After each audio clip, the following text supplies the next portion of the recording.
라이드 앤 딜라이트 말씀 묵상의 시간입니다. 사랑하는 주님, 오늘도 주님의 은혜와 사랑을 의지하고 하루를 살아갈 수 있도록 도우시니 감사와 찬양을 드립니다.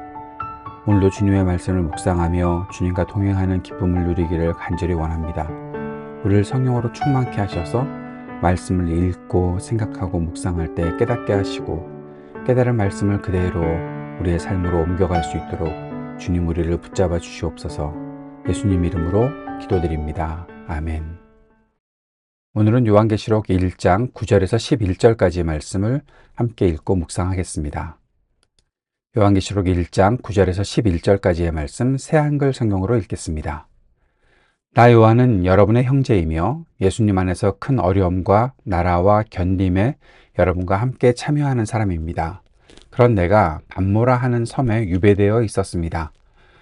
하나님의 말씀과 예수님을 증언하는 일 때문이었습니다. 주님의 날에 나는 성령님 안에 사로잡혔습니다. 그리고 내 뒤에서 나팔 소리 같은 큰 소리가 나는 것을 들었습니다. 그 소리가 이렇게 말했습니다. 네가 보는 것을 두루마리 책에 적어서 7 교회에 보내라. 곧 에페소스와 스미르나와 페르가몬과 두아디라와 사르디스와 필라델피아와 라오디게아 교회에 보내라. 아멘. 요한계시록이 편지라고 말씀을 드렸죠. 이 요한계시록이 편지인데 그러면 편지에 저자가 있고 쓴 사람이 있고 발신자 그리고 수신자가 있다는 거죠. 이 수신자를 오늘 말씀 11절에서 7 교회로 설명하고 있습니다. 그들이 이 편지를 받았을 때 요한은 외딴 섬인 밤모라는 섬에서 기록했습니다. 요한은 본문에서 자신을 대단한 사도나 권위자로 소개하지 않았지요. 교회와 함께 고난당하는 한 형제요 동역자라고 자신을 소개하면서 편지에서 자신이 어떠한 상황에 있다라는 것을 말하고 자신이 받은 사명이 무엇인지를 말하고 있습니다. 9절에 보면 요한이 자기를 소개합니다. 나 요한은 여러분의 형제이며 큰 어려움과 나라와 견딤에 여러분과 함께 참여한다 라고 말하고 있습니다. 형제다. 요한은 사도입니다. 그리고 예수님의 사랑받던 제자였습니다. 그러나 요한은 지금 그것보다 더 중요한 것, 교회와 함께 고난받는 형제라는 사실을 말하고 있습니다. 요한이 이런 표현을 하지요. 고난과 나라는 하나님 나라, 그리고 견딤, 동참하는 자.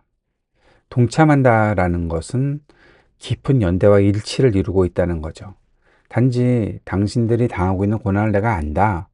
또는 목격자다. 그 정도를 얘기하는 것이 아니라 고난과 인내, 그 하나님 나라를 내가 함께 살고 있는 사람이다.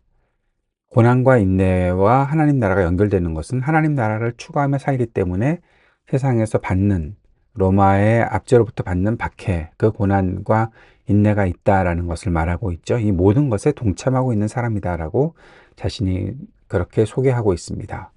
고난의 시대에 교회가 필요한 이유가 무엇일까요?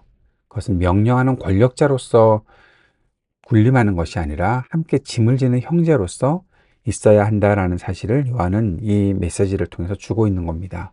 교회는 함께 인내하고 함께 하나님의 나라를 소망하는 공동체라는 것입니다. 이 땅에 고난당하는 사람들과 함께하고 또 교회 공동체에 함께 있는 사람들이 그렇게 주님의 나라를 바라보며 하나님 나라를 향해 인내하며 나아가는 사람들이 된다라는 사실을 요한이 말해주고 있는 거죠. 9절 하반절에 보면 요한이 처한 상황을 이렇게 말합니다. 하나님의 말씀과 예수님을 증언하는 일 때문에 복음을 전하다가 유배를 당했다라는 겁니다. 밤모섬이라는 곳에 유배되어 있었는데 밤모섬은 소아시아 근처에 있는 지도로 보면은 에베소 바로 그 건너편 바다 건너편 쪽에 있는 외딴 섬입니다. 당시에 이 안에서 뭐 광산 노동도 있었다고 하고요.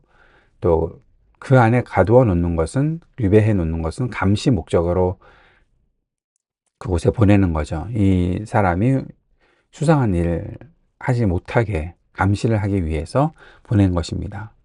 그런데 요한은 이렇게 외롭게 섬에 갇혀 있는데 하나님께서는 그곳에서 비전을 보여주셨다는 거죠. 가장 절망적인 환경조차도 하나님의 계시의 무대가 될 수 있다는 사실을 알 수 있습니다. 하나님은 세상에서 밀려나고 소외당하고 고난당하는 사람들을 통해서 위대한 말씀을 주시는 분이시다라는 사실도 이 말씀을 통해 알 수가 있죠. 요한이 받은 사명이 무엇입니까? 요한이 이렇게 말했습니다. 주님의 날에 나는 성령님 안에 사로잡혔다. 나팔 소리 같은 큰 소리를 들었다. 그때 주셨던 그 말씀이 네가 보는 것을 두루마리에 적어서 7교회에 보내라. 이러한 사명을 주셨다라는 겁니다. 주님의 날에 성령에 감동되었다. 주님의 날에 성령님의 감동이 되었다. 성령님 안에 사로잡혔다. 주님의 날 어떤 날입니까? 모든 날이 주님께서 다스리는 날이니 주님의 날일 수 있겠지만 요한이 볼 때는 여전히 그 주님의 날은 부활의 날입니다. 바로 부활의 소망을 가지고 살아가는 그 날, 주님의 날에 성령님께서 나를 인도해 주셨고 성령님 안에 사로잡혀 있었다. 하나님은 성령 가운데 말씀하시는 분이시죠. 그 안에서 하늘의 큰 음성을 들었습니다. 큰 나팔 소리 같은 말씀을 들었습니다. 바로 하나님께서 주시는 말씀을 받은 것을 요한이 말하는 거죠. 말씀을 맡은 사람이 바로 예언자, 예언, 말씀을 맡았다라는 거잖아요. 그래서 그가 보는 것을 책에 써서 7교회에 보내는 계시가 개인적인 체험이 아니라 공동체에 하나님께서 주신 말씀이라는 사실도 이 말씀을 통해서 알 수 있는 겁니다. 하나님의 성령에 사로잡혀서 말씀을 듣고 그 말씀을 맡아서 전하는 사람이 되었다라는 것입니다. 하나님은 교회가 계시를 통해서 말씀을 통해서 시대를 분별하고 충성된 믿음으로 살기를 원하시는 분이시죠. 이 편지를 받는 교회들, 로마 제국의 박해, 세속화의 공격, 내부의 영적 침체를 겪고 있었던 것을 보게 됩니다. 어떤 교회는 믿음을 지키느라 핍박을 받고 어떤 교회는 외적으로는 좋아 보이지만 내면이 죽어 있었습니다. 이제 2장과 3장에서 그 내용들을 우리가 살펴볼 것입니다. 요한의 사명은 그 교회들을 향해서 눈에 보이는 것이 전부가 아니다라는 메시지를 전합니다. 예수님께서 살아계시고 교회들 사이를 거니시며 오고 계시다 하는 메시지를 전하는 것입니다. 지금 환란의 시간일지라도 분명히 끝에는 하나님의 승리가 있다. 그것이 분명하다라는 사실을 증거하는 것이죠. 오늘 이 말씀을 우리에게 주시는 교훈 그리고 적용은 무엇입니까? 우리가 먼저 형제됨의 신앙을 회복해야 합니다. 신앙은 개인적인 구원만이 아닙니다. 서로 짐을 지는 공동체적인 것이라는 사실을 꼭 기억해야 하겠습니다. 함께 울고 함께 기다리는 사람들이 바로 교회인 것이죠. 두 번째, 작고 외로운 자리에서도 하나님의 일을 기대할 수 있고 기대해야 합니다. 고난을 계시의 장치로 바꾸시는 하나님이 바로 우리의 하나님이십니다. 성령에 감동된 예배자로 그 가운데서 살아갈 수 있다면 그가 살아가는 곳이 바로 하나님의 역사가 일어나는 곳이라는 사실을 꼭 기억해야 하겠습니다. 셋째, 말씀의 증인으로 사는 것이 사명입니다. 우리도 보았고 들은 은혜를 세상에 증언해야 할 사명자들이라는 사실을 잊지 마시기 바랍니다. 나의 삶과 말, 행동이 하나님의 메시지를 전하는 통로가 되어야 하겠지요. 숨가쁘게 우리가 살아가고 있습니다.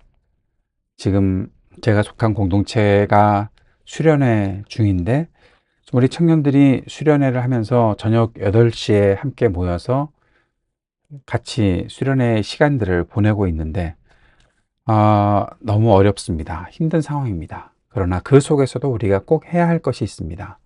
하나님께서 우리에게 주시는 말씀을 우리가 받아야 하는 것이고 그 말씀이 우리의 삶으로 그대로 드러날 수 있게 해야 한다는 거죠. 각자의 삶의 처소에서 하나님의 일을 기대하며 살아가는 우리가 되어야 한다는 사실을 이 말씀을 통해서 오늘 보게 됩니다.